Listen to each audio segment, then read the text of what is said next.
Para o técnico, é muito mais fácil consertar um aparelho que estava funcionando e de repente parou, do que consertar um aparelho que foi se deteriorando ao longo do tempo. Então ele vai acumulando defeitos até chegar num ponto em que realmente não tinha mais jeito e aí ele é encaminhado para o técnico.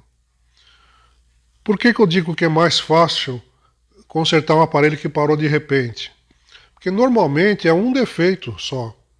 Você arrumou aquele defeito, ele volta a funcionar. Agora, um aparelho que foi se estragando ao longo do tempo, ele vai acumulando defeitos. E aí o diagnóstico fica muito mais difícil, porque normalmente ele tem mais de um defeito, são vários defeitos. E muitas vezes um defeito interfere no outro. Então, enquanto você não arruma o conjunto, ele não volta a funcionar. Ou, no caso de aparelhos de som antigos, às vezes ele até funciona, mas a performance é muito ruim. É esse o caso desse receiver Akai, que eu vou mostrar aqui nesse vídeo, que tinha vários defeitos e vários técnicos mexeram nele. Até que chegou num ponto em que o proprietário resolveu que ou arrumava de uma vez ou jogava fora o aparelho. É esse o caso que nós vamos mostrar aqui. Antes de eu mostrar o defeito propriamente dito, deixe-me falar um pouquinho sobre a Akai. A Akai foi um grande fabricante de aparelhos de som, um dos maiores do Japão, principalmente nos anos 70, que foi o ano que foi projetado e construído esse receiver que nós vamos mostrar aqui. A engenharia da Akai era de primeira linha. A construção era muito cuidada e componentes de alta qualidade. Tanto é assim que esse receiver, que foi fabricado no meio dos anos 70, continua funcionando até hoje, com a maioria das peças originais, exceto aquelas que foram trocadas, mas de maneira errada, como eu vou mostrar. Para o técnico é uma satisfação mexer num aparelho assim, bem feito.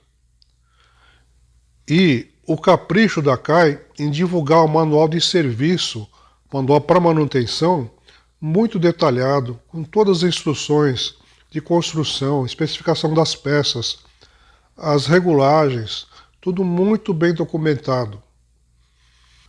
Porém, apesar de toda essa facilidade que a Akai ofereceu, esse aparelho já tem 50 anos. Então, ao longo de tantas décadas, alguns defeitos foram aparecendo. Por exemplo, lâmpadas que queimaram. E o principal defeito nesse aparelho era mau contato, que eu vou detalhar mais à frente. Agora, infelizmente, nesse aparelho especificamente, algum técnico, ou talvez mais de um, fizeram intervenções. Então, isso que dificultou a manutenção. Porque além dos defeitos normais que todo aparelho antigo vai acumulando, ainda tinha alguma coisa que foi feita nele que eu tive que descobrir o que era. Então a gente tem que fazer uma espécie de retrocesso no tempo para conseguir voltar ao estágio que ele era quando novo. Nesse caso foi possível, mas foi bem trabalhoso. Um aparelho com especificações excelentes. Realmente uma construção bem feita, forte, resistente. Porém, um aparelho que tem uma certa complexidade. Então, naturalmente, a manutenção dele não é das mais simples. Justamente por isso, o que aconteceu? O aparelho veio aqui para a nossa oficina com a queixa do cliente de ruído na entrada fono. Se você aumentasse o volume um pouquinho na entrada fono,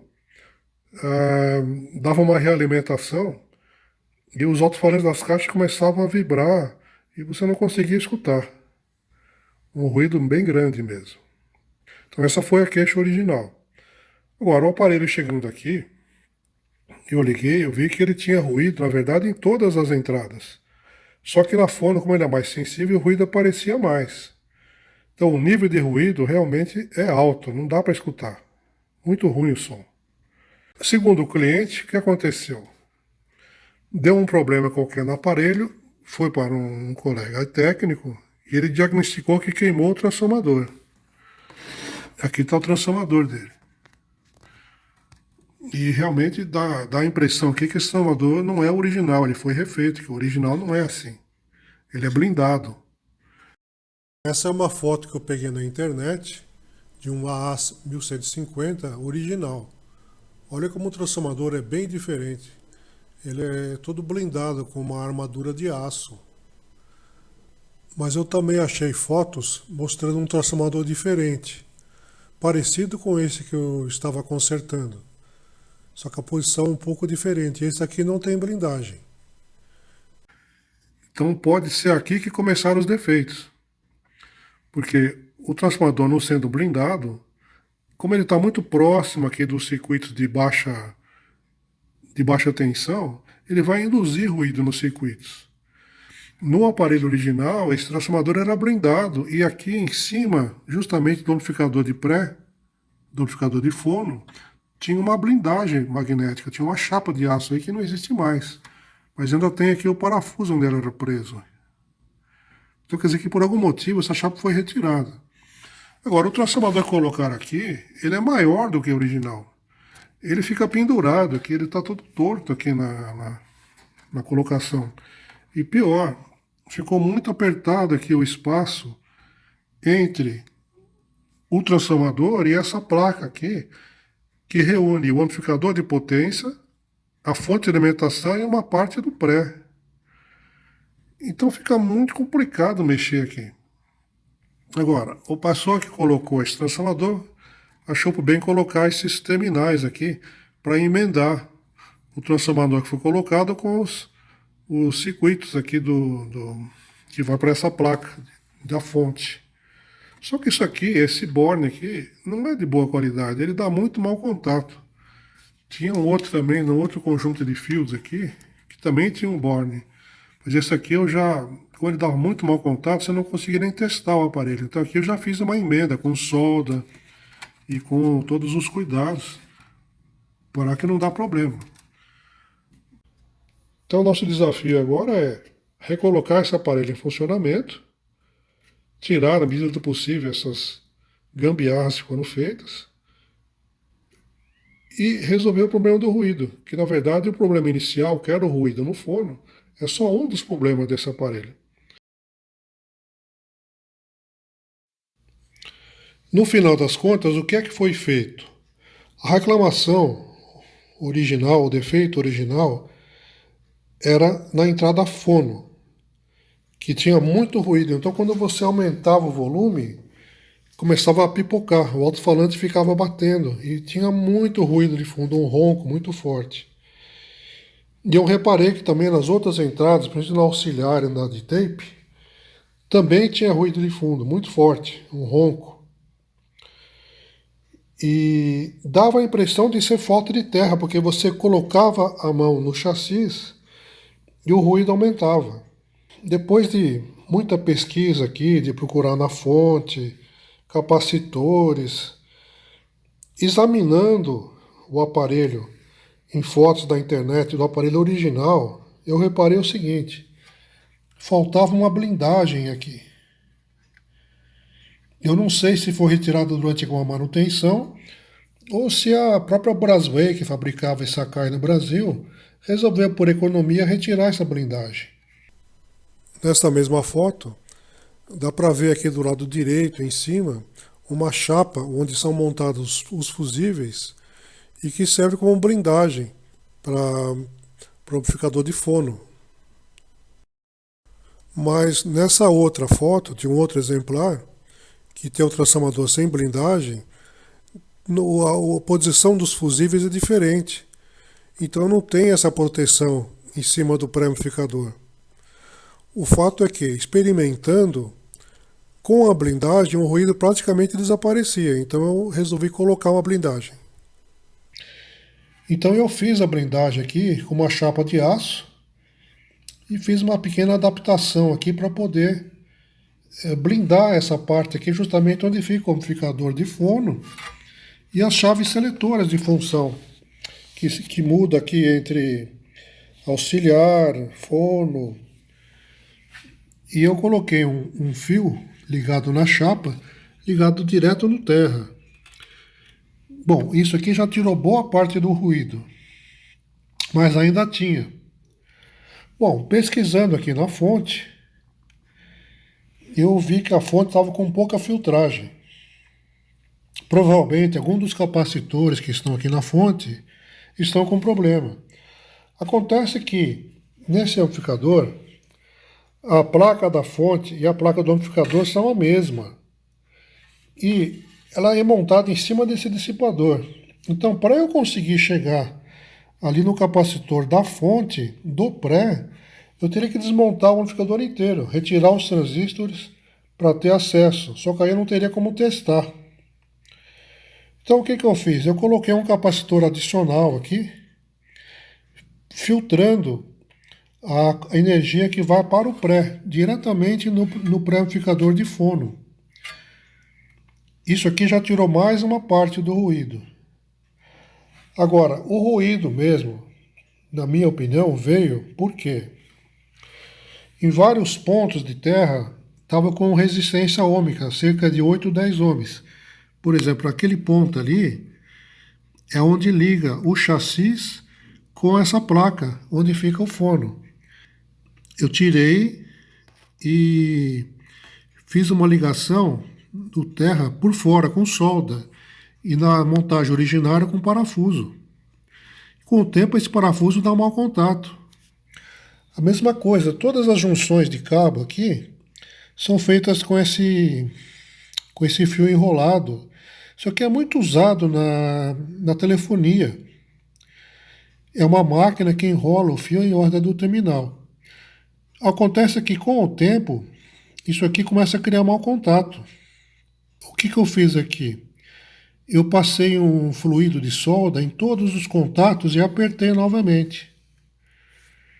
Feito isso, o ruído praticamente desapareceu. Ficou muito pouco. Fora isso, o que eu fiz também? Todos aqueles fios que foram deixados soltos aqui quando o transformador foi trocado, eu tirei aqueles bornes que eles tinham colocado, que eram esses aqui, e refiz todas as ligações com solda. Então pus com solda e espaguete térmico. E amarrei todos os fios aqui para que eles fiquem o mais longe possível do pré-amplificador de fono. Isso também reduziu o ruído mais um pouco. E fora que dá uma aparência muito mais limpa. A iluminação do painel eu não mexi, eu deixei com o LED mesmo que foi instalado por algum colega. Como isso não interfere em nada no funcionamento, ficou assim mesmo. No final das contas, com todas essas medidas que foram tomadas, o ruído desapareceu. Então agora você pode colocar o fono no máximo, o volume no máximo, quando está em fono, que só tem aquele chiadinho típico dos transistores. Então vamos ligar o amplificador nas caixas e mostrar um teste dele funcionando.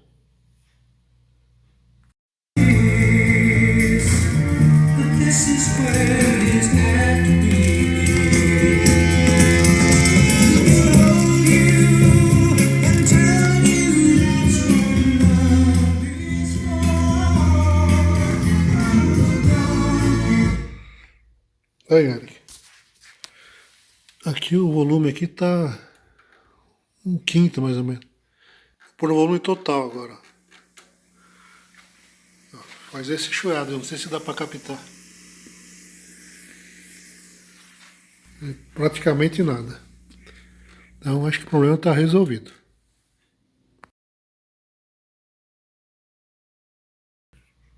Para fazer a regulagem da corrente de repouso, aqui no manual tem esse esquema. Então esse aqui é o dissipador de calor, que seria esse aqui. Então ele dá os pontos aqui onde você tem que ligar o milivoltímetro. Esse é o canal direito, aqui é o canal esquerdo. Então eu localizei os pontos aqui na placa. E para evitar qualquer problema na hora de medir, de o multímetro encostar onde não deve, eu coloquei esses capacitores aqui, soldado ali no ponto, só para facilitar a localização e também para facilitar a hora de colocar o multímetro.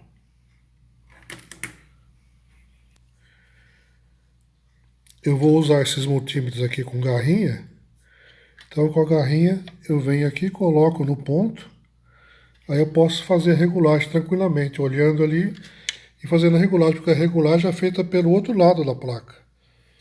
Então eu tenho que, não tenho como ficar colocando o multímetro aqui e regulando pelo outro lado.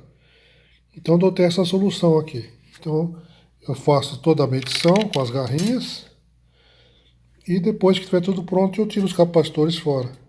Então assim está marcado o ponto correto aqui de onde eu tenho que fazer a medição e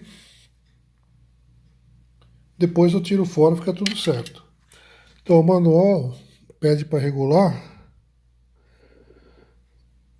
aqui nesses dois pontos com 25 milivolts nos dois canais. Eu vou ligar o aparelho e vamos ver com quanto que está. O canal direito está variando um pouquinho ainda, não estabilizou. 18, 19 milivolts.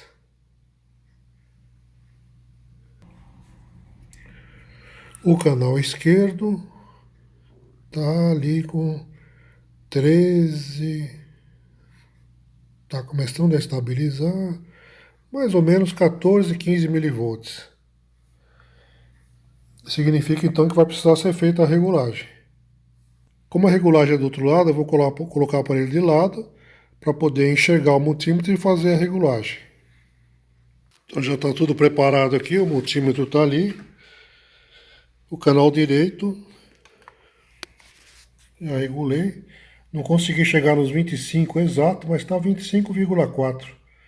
Está razoável. A regulagem é feita aqui nesses potenciômetros. Agora eu vou passar o multímetro para o canal esquerdo e vamos ver como é que está. O mais próximo que eu consegui chegar foi em 25,1. Então esse canal está regulado também. Como se vê aqui, é feita toda uma ligação aqui. Você tem que tomar muito cuidado, porque qualquer descuido com as pontas de prova, ou se você colocar a escala errada no multímetro, pode ser fatal. Você vai queimar o amplificador. E tratando-se de um amplificador raro como esse aqui, se você queimar esses transistores, pode ser um problema para você conseguir repor. Então, todo cuidado é pouco nessa hora. Seguir o manual, à risca. Colocar sempre um ponto de apoio para você colocar a ponta de prova. E muito cuidado. Isso aqui tem que ser feito com a maior atenção do mundo.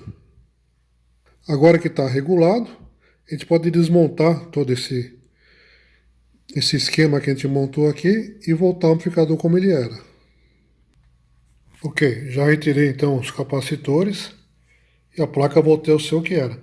Detalhe importante, eu usei os capacitores apenas para colocar esse terminalzinho para poder medir. Eu não usei o capacitor como capacitor mesmo, é só um apoio para colocar o multímetro.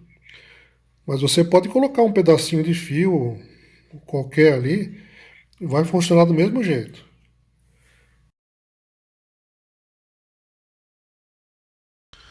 Em resumo, qual era o problema desse aparelho? A principal queixa do cliente, que foi o motivo que o aparelho chegou até a gente, era muito ruído na entrada de fono. Era só aumentar um pouco que o alto-falante começava a vibrar sem controle e você não conseguia escutar mais nada. Isso acontecia por causa da chamada realimentação. Como a saída do aparelho, aquele que sai para as caixas, estava próximo do amplificador de fono e sem a blindagem, então como o ruído de fundo era muito alto, Então, quando você aumentava um pouco, o amplificador de fono captava o sinal que saía na caixa acústica, que realimentava o ruído, e aí ele realimentava a saída e assim por diante. É mais ou menos uma espécie que acontece com os microfones, com microfonia. Só que nesse caso era a indução nos cabos. Eu sabia disso desde o princípio, mas a questão é aonde estava? Por que estava acontecendo isso? Então, se eu não tivesse feito uma pesquisa na internet, vendo esse aparelho por dentro, eu não teria descoberto aquela blindagem que estava faltando. E, acumulado com isso, o problema do mau contato nos terminais, onde os fios entram nas placas. Ali era grande indução. E, consequentemente, a filtragem da fonte não dava conta de tirar todo esse ruído, por isso que foi preciso aumentar a filtragem. Então, você somando tudo isso, criou o quadro que foi mostrado aqui. Felizmente, foi possível reverter todo o quadro e o aparelho ficou funcionando exatamente como novo, dentro da especificação da CAI original. Ruído praticamente zero, mesmo no volume máximo.